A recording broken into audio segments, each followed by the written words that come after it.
Welcome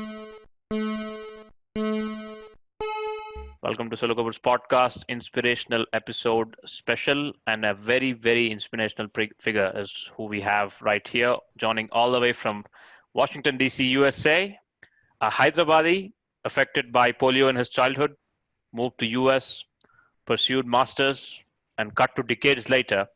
Right now, he's the director of the Office of Infrastructure and Safety and Asset Innovation for the U.S. government. He works for the U.S. government, folks. Federal Transit Administration is where he works.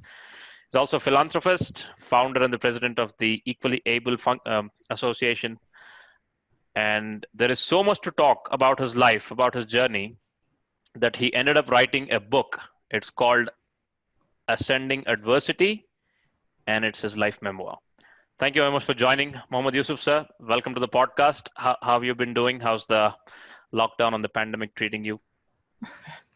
Well, it's an honor to be on your program. Thank you for having me.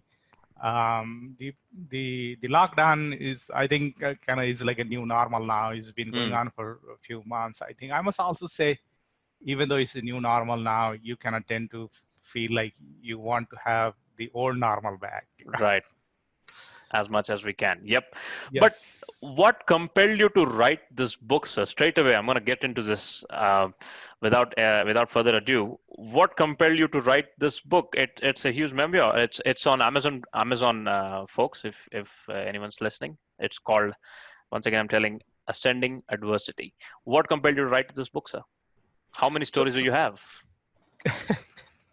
So yeah, I mean, there is a lot in terms of these stories, But what really pushed me to kind of think of writing the book is mostly from my friends, from my family members, from my mentors, who really felt that the story could be told and be heard by others.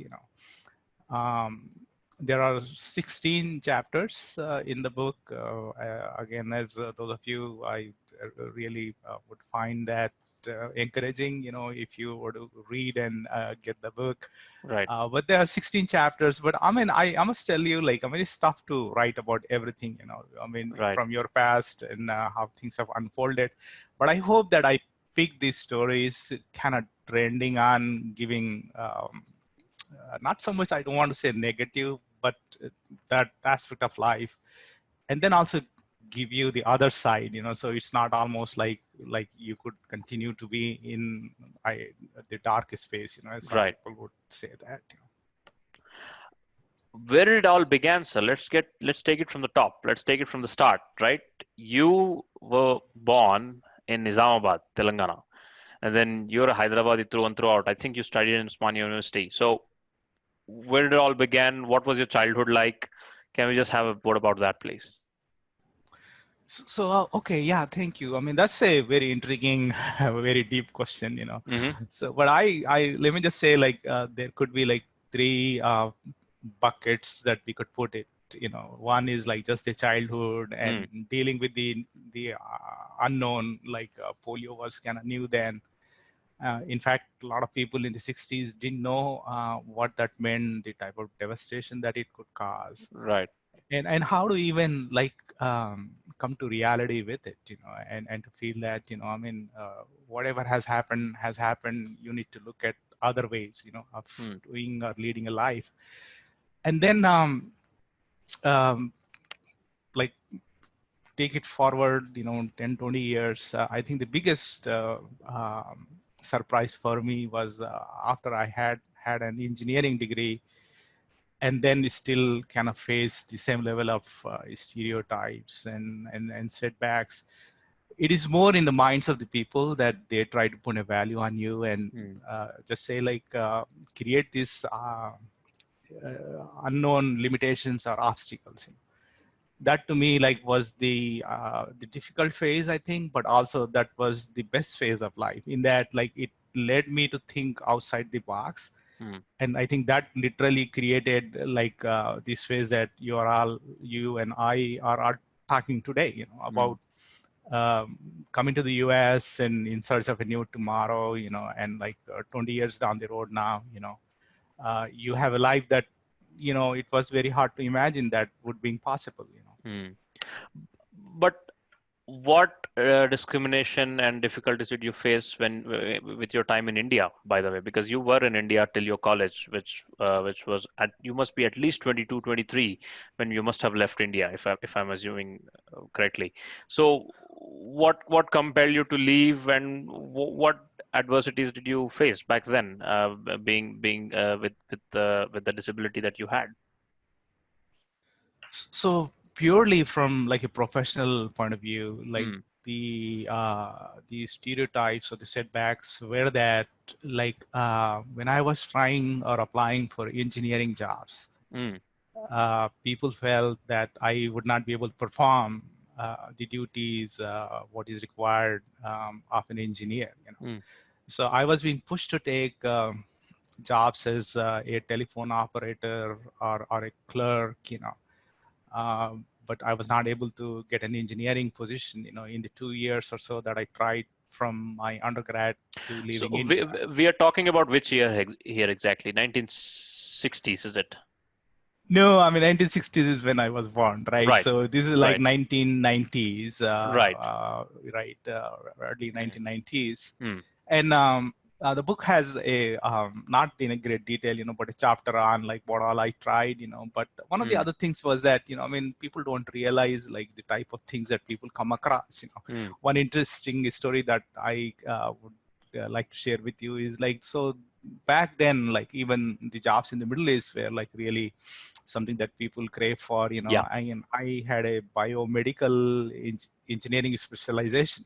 In Mm, normal circumstances, that would have been enough for me to take a job, like a right. very good job, you know.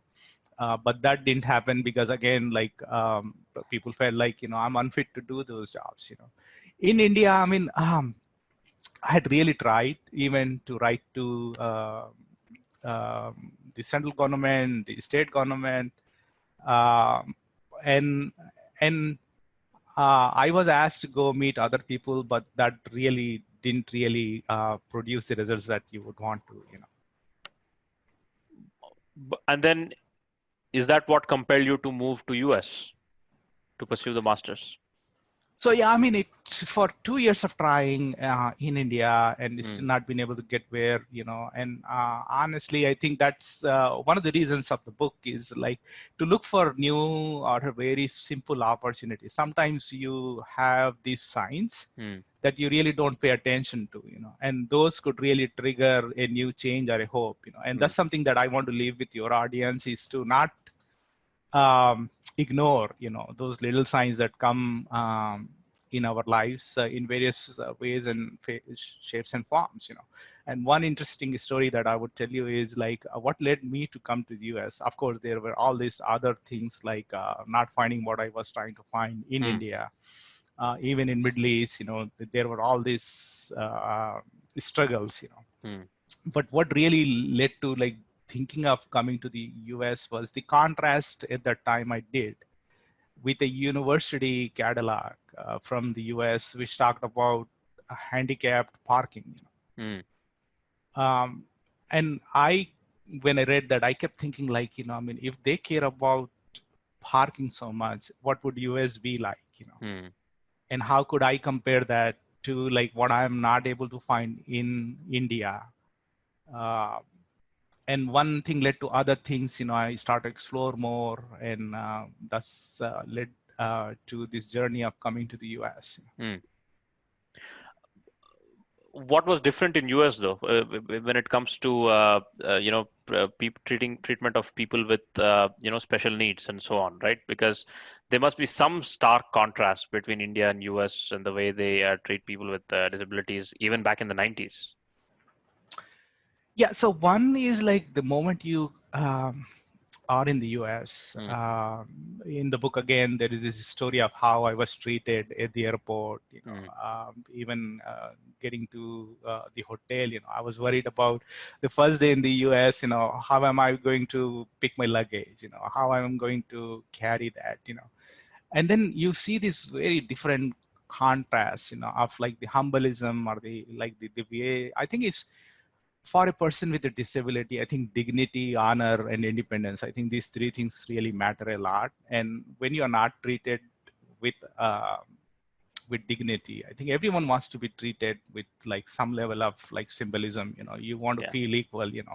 And those were kind of the things like you could see from the get-go, from the like, I mean, I had never left India, right? So this is my first flight, and I'm in a different country now. Like even before I left my seat in the airplane, they had made an announcement like, don't look, we're gonna take care of you, so don't rush. And like the moment I came to the university, to I mean, including my roommates, they never looked down upon me and made me feel any different. I used to do the same course. I mean, in a way, like you would say, like, oh, really? Like, I mean, do you have to work? But that led to gaining independence, like sort of in a ways that I had never thought of, like living in India. I was able to cook with them. I was able to do my own laundry, stuff like that. And then really like the biggest story that I could leave with you and your audience is that uh, uh, I had my master's degree and I'm in my first big job with General Motors, and this is a Wow. company, I mean, that does like a big, and I Yeah. was given the task of working on brake systems, Hmm. and brake systems really deal with working with your legs, applying brakes, Right. and the first 6 months you are on a probation, and I'm doing this probation time, and I am really worried. I scheduled time with my supervisor. I went to him. I said, like, do you realize I don't have use of my legs, and you're Right. asking me to work on brakes?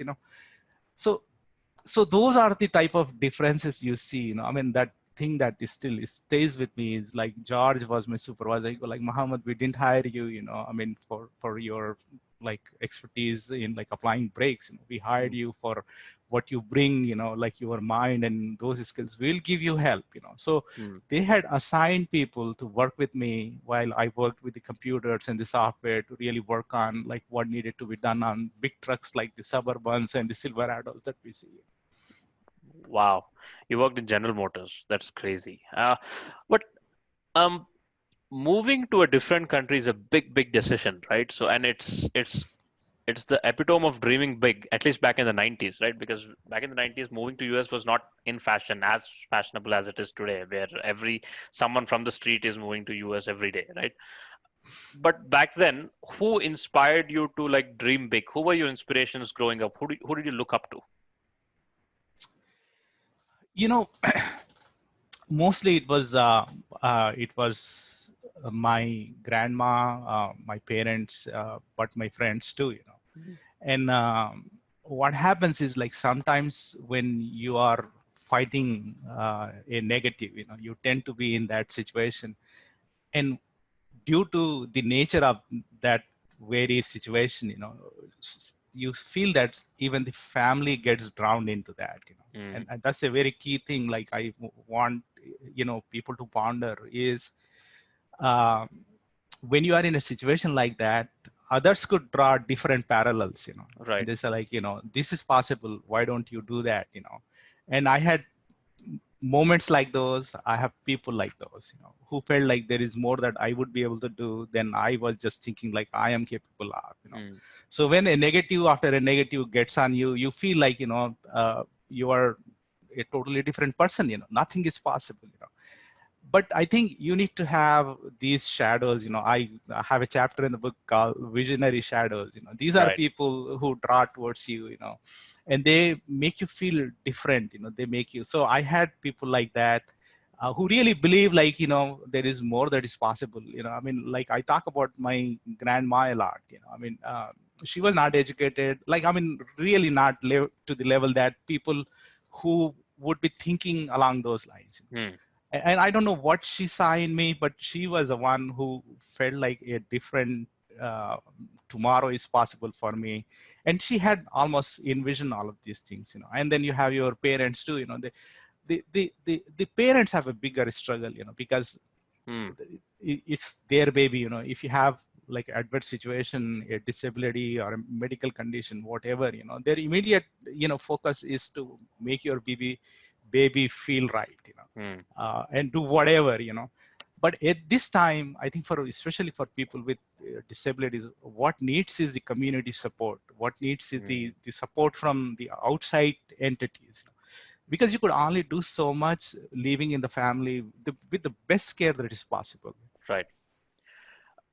And did you must have faced many good experiences, but did you face any discrimination in America too, by any chance? Because you've been living in America for a couple of 3 decades now so far. What were the goods? What were the bads? What were the uglies in your time in America so far?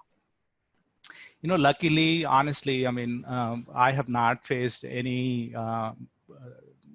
negatives or discrimination. I mean, the fact that I work for like an agency which has Mm. control of literally all the buses and the trains in the US. Right. I mean, the work I have done at Chrysler Corporation, the work I have done at General Motors, the friends that I have been with, the communities that I have been around. But there is some level of discrimination when it comes to like still at a community level. Mm. But that is very minor. It is has to do with the same level of perception or the background that we have as Mm. Indians or as immigrants, in the US. When I say that, that is more about like inclusion, a welcoming environment, and Right. you sometimes see that in big events, but not in the American culture, not in Mm. the America, as I know. But did you face any challenge as a immigrant on terms of race and so on? So where did you live in America? How was it back in the day, in a sense? Because right now we see so many movements with Black Lives Matter, which is basically colored. Which basically points to colored people as well, right? So, did you face any, as an immigrant, did you face any challenges, while settling in a new country, totally new atmosphere? You're a first timer traveling abroad. What was it like? It was really like, I mean, as I mentioned before, I have Mm. not seen any of that. Mm. I mean, when you talk about a color and being diverse, I mean, you have a disability, you have an accent, you are brown and all that, right? But I have been very fortunate that wherever, like, I mean, we started like when I came to Detroit, Michigan, Mm. and then from there we moved to Virginia or Washington D.C. and um, it's amazing, like, having worked in the private sector, and then having worked in the public sector, I have been exposed to, like, in a humbling way, to like Right. the best of the best, Right. and especially the journey in the U.S. Capitol for the last 10 years or so, it's a humbling feeling to be working alongside people who really shape, a lot of the thinking, Right. and I have spoken at so many conferences. I have, so I have never seen anything that would make me feel any different. And I think Right. a number of times you have discussed going back to India, and that is one thing that hold me back. I don't feel, even like when I come to India, like people try to put value on you, and I can Mm. give you like so many examples. One, that very interesting example, the last time around we were in India, Mm. I, with my wife and my family, went shopping, Right. and the bill was like literally like in, not a small amount, Right. but in a literally the best shopping malls at like a very key shopping center. Mm. The guy at the counter could have never imagined that I would be able to pay that. So he was looking up at Mm. my wife, and when I pulled my credit card, you could see like a change, in color. And so you still feel that. So, Mm. so that's how things are, like even now, like, you still see like in the India that I really wish like India does more to really also like try to have inclusion, have welcoming, and really put value on where that is. And why is that the case in India, sir? Why are we moving so slow in terms of change in perception, for example? For the example that you gave, why do you think so? What? So I mean, yeah, I think what needs to happen is there are policies and institutional decisions that you could make, Mm. and then also that needs a lot of thinking, a lot of mechanisms to really make that work. What I think in terms of looking at equity, in terms of looking at diversity, you have to equalize that to a value that you feel, what I feel like is lacking is there is good policy, good stuff on paper, but when it comes to um, realization of those, that has not been done. And the way to do that would be is to look for role models, people who have really made a change, even with having a disability, and what Mm. contributions have they made. Mm. I think those stories we need to showcase and talk more about. So even people who, like, I mean, you and I are talking, and perhaps people who are listening will have a different, Right. outlook for a person with it. I mean, a lot of times we feel like if you have a disability, you are a draw, you are spending money, like your parents or somebody else is taking care of you. Mm. You are not really able to earn, and that needs to change. And that could really lead to these policy changes, these institutional changes that really go to the core of solving these. I mean, it's like one thing that makes you feel good to have these. I mean, don't make it like a checkbox. Like a brownie point. I did this. And I think those countries around the world, like, I mean, because of my job and what I have been doing, even with my foundation, I have a sense of what is going Mm. on in the world, right? Mm. uh, Countries which are really literally taking this to heart in the terms of like giving value, the honor and the dignity, the equity, the Right. financial and social inclusion, are way ahead. And Mm. uh, the fact that you have this core group of people who otherwise are like, I mean, imagine, like, if you have a number of people who are waiting on disability, you are Mm. putting money in there. Like, if you give them the tools and the resources that they need and empower them such that they have a job, whatever Right. that is, to Right. their levels. One, you are empowering them. Two, you Mm. are taking them out of the system, that otherwise will be depending, on making these more provisions possible for them. Right. Right. And more stories is what you said. Whose stories would you like to point, for example? Whose stories have really captured your imagination, for example, as a great example? In terms of people, you mean, or in terms Yeah. of policies? In People. terms of people, I mean, I look at in the modern day, I mean, Mm. I look at Stephen, Hawkins, and how he has Mm. really imagined a new world. I mean, imagine the difficulties he had. Right. I mean, I have read up on him to the extent that is possible, but literally he was not able to, like, a lot of the daily living, as you call it. He Yes. was dependent on somebody else. Yes. But he let his imagination go wild and give the world the biggest gift of creativity in the modern age now. Right. You were talking about the foundation. What was the purpose of the foundation? So when did it start? When did you get the idea? What inspired you for the idea? And why did that start, sir? It is called Equally Able. So tell me the story of that. Well, thank you. I mean, Equally Able Foundation started in 2001. Mm. And thank God, 2021, we would be celebrating our 20th 20 years. anniversary. Right. It's a big dream. It's a big vision that came together, with the help and encouragement of family and friends, Mm. and community. But what really led to the creation of Equally Able draws upon some of the struggles I had. Mm. Um, like in India, in Hyderabad, back in the day, I was dependent on leg braces and crutches. Right. I tell you, like, you would have to wait a year or sometime 2 years, to be able to fitted with one. And there were only two major outlets or hospitals, Usmania Hospital and the Nizam's Hospital. Nizam's Hospital was the one, like, really catered to the needs of people with disabilities. But even when I was there, like, I mean, literally, Nizam's Hospital was like the second home for me for most of my life, because I got my surgeries done there. Mm. They showed me how to walk with leg braces and crutches.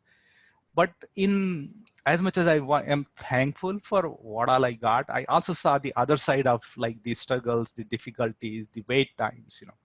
So in my mind, I have been thinking of, like, if I ever get to, like, be able to do something, what would that be? And that really led to, like now, if you if you just look at the programs that we offer, it's about creating people, giving them the possibilities. It's like empowering. So we are not about numbers. We don't want to say like we just help 1,000 people. For us, even if we sufficiently help 10 people to be on their own, that's like we like to do. So we are focusing on education, we are focusing on equipment, we are focusing on employment. And interestingly, for people with disabilities, if you don't have education, you are unable to be employed. Even if you have education, if you don't have the equipment, you are not able to be employed. So there is a very viscous circle that people tend to be in, and poverty leads to more poverty. So we are trying to see how we can. And luckily, thank God, through the thousands of people who support us, we have been able to create some programs that really have made the impact that we had envisioned. What do you do at this organization, sir? Exactly. So, do you promote the education of physically disabled child, or can you describe the nature of the work that you exactly do with your foundation, equally able foundation here? Yeah. So under education, we fund any type of education Right. that people with disabilities need, even including like going to a medical school, going to an Mm. engineering school. If your means doesn't help you to be able to do that, so like I said, financial difficulty is one element, right? But you also need equipment. In a lot of times, people, uh, I know like of cases like where they had gotten the admission but are not able to commute due to transportation reasons. Mm.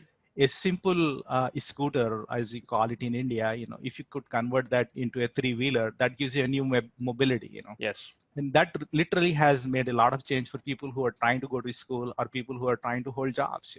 Mm. In other cases, we have come up with very unique and innovative way of providing small businesses or self-employment schemes, such as we have a program, and we have done a lot of work with this in India and other, it's called Give Hope 1,000.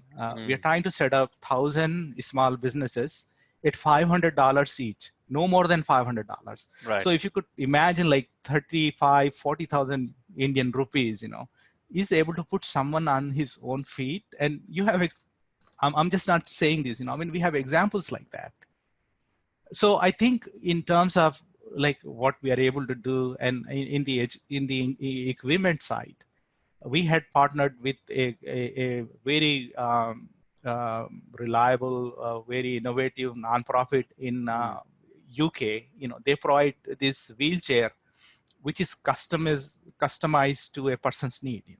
Right. And they ship that as a kit. And we have done that in like 12 to 13 countries. So Right. bringing these solutions at a very like out of the box innovative ways, is what we are trying to do. Right. And what challenges do you see for your work in India? If you're doing some work in India, what are the top two challenges that you see, to do your work efficiently through your foundation in India, if you do that? I mean, in India, I mean, we have had a lot of successes. We are Mm. working with a number of partners. Right. And what we are trying to do is, up until now, we were more like a program organizations in which I will come to you and like fund a program. Mm. What we are trying to now create, not only in India, in other places that we work around the world, is to create institutions or brick and mortar, Mm.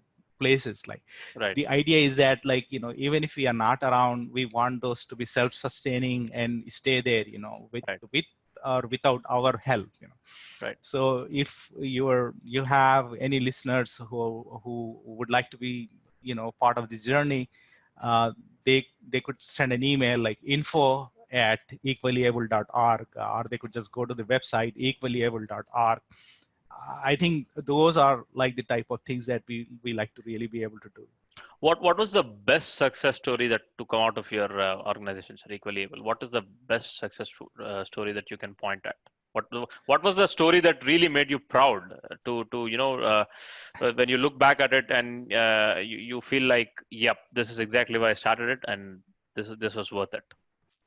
So there are several stories like that, but one Right. that comes to mind is like I I share this with people is sometimes what we can do Mm. as equally able, or even you or I can do, to us it's not a big thing, it is Mm. like sometimes it's very simple, very like minimal effort that it takes, but it Right. goes a long way in helping others realize their dream, realize their vision, and just give them something that was in their mind was not possible. Right.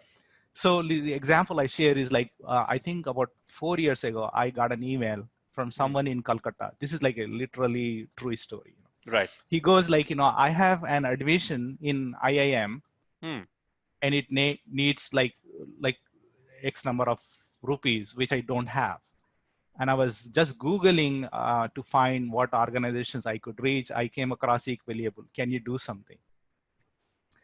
Uh, we spent, I think, $6,000 on this individual and paid for one semester of IIM. Mm. That got his leg in the door.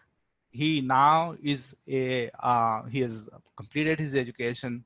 He works for a multinational in India.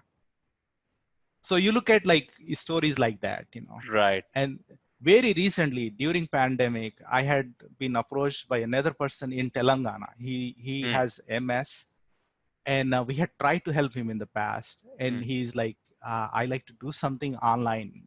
Is there Mm. something Equiliable can do? You're just connecting people, Right. so he was put in touch with somebody else, and uh, that organization is in New Delhi called Digital Empowerment, Foundation. Mm. They were able to set him up with a digital cafe or like a employment center, within like a couple of weeks. But Wow.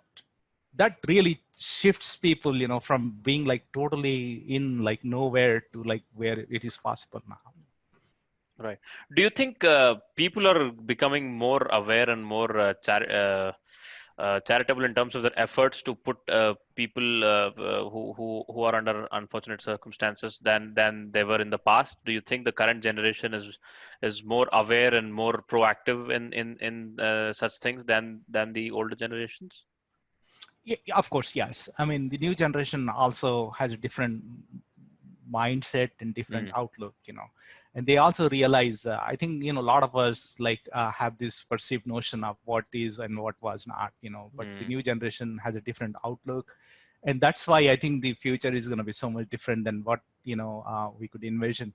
But the thing is, like, even for the new generation, they need to be told of what is possible, Right. showcasing these stories, and a lot of times you don't need to look at charity as charity, it's like Mm. empowering or building the Yeah. block or leading someone to the next step.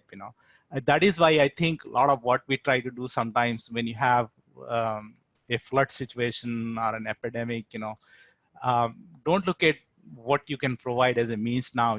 I think our human tendency is to just do something very reactive for the moment. Right. We need to look long term, even if that takes a bit longer, and Mm. create these smaller blocks, that would lead you to that.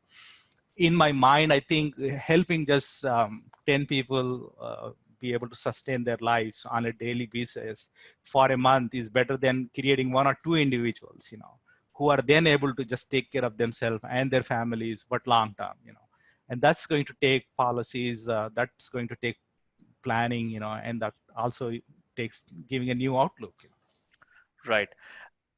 You were talking about the proudest moment of Equally Able. What was the proudest moment of your life? When did you actually feel like, yes, I have made it, and this is exactly the entire struggle and the journey that I've been through was worth it, and this is exactly the moment I chose this path for. What was that moment for you in your life?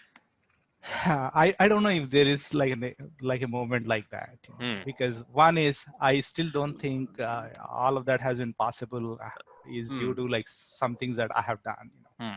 So like the book also talks about like God has a reason, right? And He Right. has like this elements for you. Right. And even under the adverse situations, I did not lose hope, because Hmm. I had this belief that there is a reason, and I still feel like there is a reason for this to continue. Even like the idea of the book, I mean, it is all about positivity, giving hope.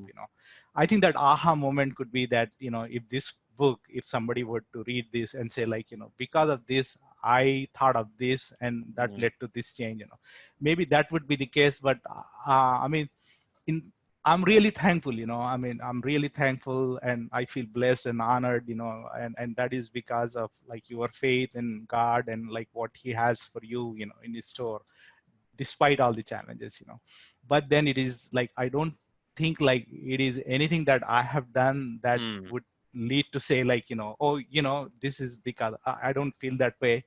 But I'm really like feel honored, like for Alhamdulillah, like the life that is been given to me and where I am.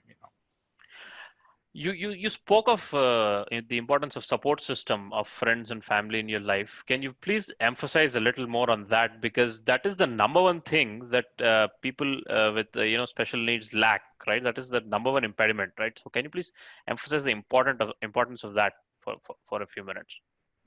Yeah, that is huge. Mm. That is huge, and I think you almost need like a whole new segment on that. Right. But what I would suggest is like, with my first supervisor in the US, Mm. they had never worked with a person with a disability. Mm. But one, even for the individuals, they have to expose themselves like this vulnerability. I mean, there are some things that you could do, some things you can't do. There is nothing wrong in like going to people and talking about what that is. But even for the people who are at the receiving end, for them to take that, Mm. and not like really box you in a way that creates negative energy. I mean, so like for family and friends, what I would say is like the simple thing, like your audience and anybody who is listening to us, could do is shadow one person with a disability for a day or for a week, and go back, and all of us are somehow are able to do something, Right. at the community level, at the family level. Some of us are in medical field. Some of us have this ability, remarkable ability to do things, but we have not thought about that in a way that, this one day of exposure would help you to do that. So Mm. the request is like, if you are an employer, look for ways that you could help a person, that may be simple as putting a ramp in front of your like building. That may be as simple as like, can I do something for you? Like, can you come work for me? Or even for people in families who are struggling, just to tell them like, like, I see this person. A lot of times, we are afraid to, and I think just having that conversation will make this family feel different. It Right. will take a burden off of them. So like the biggest thing, like I talk about this theory called three circles. The first circle is your whole family. Mm. The second circle is your community, and community, like as in my case, there were people who thought like more is possible. Mm. Why don't you go to US? Or why don't you apply for this job? I see you be able to do this. Like, to them, I was a totally different person. Right. To some people, I was not that. And I didn't care about those people. Some people would say like, oh really, you want to get into engineering? Would you be able to study engineering? I have had people say that. Mm. Or do you want to go to US? You know how difficult that is. I don't think you're gonna ever be able to succeed. Mm. So the family is the core family, like the first circle. Don't need to pay attention to that, and just mingle and attach to or glue to the people who like see this possibility. Right. This third circle is all these like other things that are possible. Your employers, Mm. businesses, that could really build the bridge for you, like Right. the jumping opportunity, creating this new possible for you. I think so. That is like my three circles. I talk about those a lot. I think if um, our society were to pay attention to that, Mm. our friends and others, I think that will be a huge uh, uh, way forward. Right. And tell me about like the top two or three chapters in your book that you really felt emotional writing, which were really close to your heart, for example, and why? Why were they so close to your heart? Oh, there are maybe 3 to 5 chapters like that. Mm. And and also honestly, it is not easy to like go back to your past, Right. and writing. I learned now. I mean, initially people were asking, and I had no idea, but Mm. it takes a toll on you, And there are Mm. chapters like that. The first one is like when I was describing polio and the situation of polio in India and how even my family came to grips with it. The second chapter is when my grandma came to visit us, and Mm. she felt the need that I need to be transported to a different city. That's how I came to Hyderabad. Right. Um, there is a chapter when I was leaving India. There is a chapter on there is I had just grad like I had it was after my 10th after my 12th grade. Mm. I wanted to be an engineer, and two schools in Hyderabad. One felt like I'm not good for studying mathematics. And they put me in economics. They wanted me to like go through the accounting or the economics Mm. background. And how I left that school to go to another school that allowed me to study mathematics. Then coming to the US, there is a very emotional chapter on marriage or on my wife. Mm. And then lastly, there is a chapter which really goes to show the differences in terms of inclusion, or how the same person in a given day could be seen by different people in a different light. When I say that, you're going to be treated with honor and dignity, and like you are like everything to them. Right. The same person could be in a different environment. They won't understand who you are, and they look at through a totally different lens and make you feel very small. Right. And literally, that had happened to me on the same day. From meeting President Obama to going to another place and being put through this very different lens that make you feel like so small. So those are some of the chapters in the book.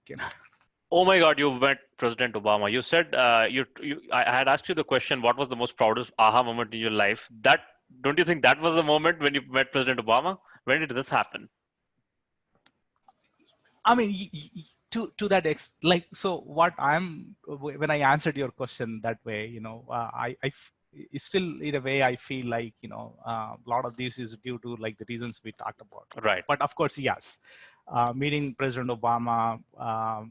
One was the occasion when a number of us in the U.S. were invited to a special Ramadan iftar at Right. the White House, and I was one of the lucky ones to be chosen to be invited. And then, due to the nature of my day job, President Obama came to our center to talk about the technology. And luckily, like I mean, we haven't talked about I am blessed to work in some very emerging high technology areas, Right. and it was literally like we had this iftar dinner. The very next morning, President Obama came to Turner Fairbank Research Center, which is where I used to work. So those are the 2 days, that I have had the opportunity. And yes, I mean, even people in the US would look to have this opportunity to be able to meet the president like once, right? Right. And I mean, to me, like, yes, of course, that had been like the proudest moments. Wow. What did you talk about? Did you have a one-on-one chat for at least a couple of minutes at least or more? So not in these gatherings Right. because I mean, at the White House, although like President Obama stayed with the group for a long time. I mean, he Hmm. literally had dinner. Um, and then the next day he was on a schedule. Like he came, he talked about technology, but I did had on both occasions to shake the hand, and say hello. So it was kind of nice. Wonderful. What do you do, sir? Can you describe your work? Because you are the director for what was that again? Director of Office of Infrastructure Safety and Asset Innovation. So Federal Transit Administration. What can you describe this job, sir? Because we have no idea. We are from India, right? We have RTC. We have RTC, Road Transport Corporation. Yes, so it is a similar entity like that. So you Huh. have in India, the RTCs are at the state level, right? Yes. So we also in the US have those at the state levels, Mm. but FTA, which is the Federal Transit Administration, is at the national level, is at the federal level. So it encompasses all the states and all entities that belong to that. But in a very simple way, this is where railways, commuter rail, transport rail, Right. buses, transit vehicles, anything that has to do with movement of people comes under this. And specifically, our area is on research, demonstration, and innovation. Mm. What do I mean by that? That is like if you have a new technology that needs to be socialized or put into vehicles, our office will facilitate the demonstration of that. So once you have a new technology, let's just talk about. Can you take an example, please, of a technology that you have implemented? So right A now we are well looking a well-known example, if you can. a well-known example. So right now we are looking into using drones Mm. to do safety check or what you call the state of health of rail infrastructure. So you would just fly these over and they will gather data, come back. There is a program like this. Mm. In another program, what we are trying to create is a what you call a digital twin. In other words, you have a physical bus stop, let's say, and you have so many buses in it, right? Can you create the equivalent of that in a 3D digital model and then apply different things, like in terms of if there is a signage issue, the signs are not right, Right. on the bus. Other good example could be like COVID-19, and Mm. how can you protect? A lot of times for transit in a COVID or in like an epidemic situation is, of course, like you want to look at the safety of the riders, the travelers, but the drivers are exposed more because they Yes. are interacting with so many people, right? So Yes. how could you redesign the bus Mm. compartment in a way that protects not only the travelers, but also the drivers? Right. What's your vision, sir? What's your vision, future vision with your foundation? What is your future vision with your writing? For example, you have come up with a book. Do you plan to write more books? How do you plan to spread your work in the future? What's your future plan? What can we know about it? So I'm I'm looking into a whole new possibility on using technology Hmm. to empower people with disabilities. My idea is to maybe create something that offers them Right. the educational opportunities, but pair those to employment opportunities. Hmm. Um, Having lived with a disability, transportation had always been an issue, for me, and I know this is true for a number of us. Right. In fact, a lot of my struggle in India, like not being able to go to school, could in Yes. fact, in some levels, be attributed to lack of transportation. Yes. Um, It's and the that same now. continue right. It's That the same now. that continues to be the case because there is so much little that has been done in respect to that. But I think technology has really provided this opportunity to create a new enabler in pairing people with disabilities Hmm. to their struggles, and offering digital, workplace. Right. That is something like I'm looking into to see how we would be able to extend either the work of the equally able or like really find like this as. So that is like one area. Right. in terms of the book, honestly, it has been a learning experience. I'm learning new things, and it is providing new opportunities.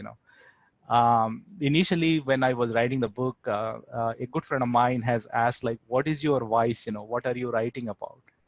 And I had no idea then, like 6 months ago. Now I have like an idea. I have a voice, but I don't know what that voice means at this moment. I think that that could lead to some other things that I have not thought of. Right. One thing is, like, even if I were to encourage, like, give someone hope, like, even from a number of stories that I have, I don't know what that is. Right. But nothing like that. I mean, if this is going to encourage like X number of people every year, Right. to me, like, these things really mean a lot, and making a difference, and hopefully, like, there could be like possibilities, platforms that we could explore in that area. Right. Before I let you go, sir, what would be your parting message as a few words of inspiration or few words of advice, if you may? What would be your message? And So I mean, dream big, yes. and put everything that you have. But, like, don't leave anything, in terms of your efforts. Right. And don't be discouraged if you're not able to get results or you're being told otherwise. And while you're doing that, whether whoever it is, there is a element of faith that plays with all of us. Have faith in the big guy, big Lord, God, Allah, who made all this possible. There is a reason for us to be here, and this is only a moment, in the timeline that we have, and we're Right. going to pass that. But it's only going to be possible if we stay fast and stay on the path, and don't derail yourself because of some immediate things that Right. may have happened in the life. Right. There, folks, there you heard it from Yusuf sir. Just keep doing what you're doing and have faith. And that is a fantastic note to end this podcast. Once again, I'll repeat. Yusuf sir has written a book, Ascending Adversity. It is 16 chapters worth of great stories. Obviously, we didn't discuss all those stories here because what's the point? Go read the book, folks. Go buy it. It's on Amazon. The link will be in the description. That's it from the Sollu Kaburz podcast, ladies and gents. Till we see you next time with another episode. Bye, everyone.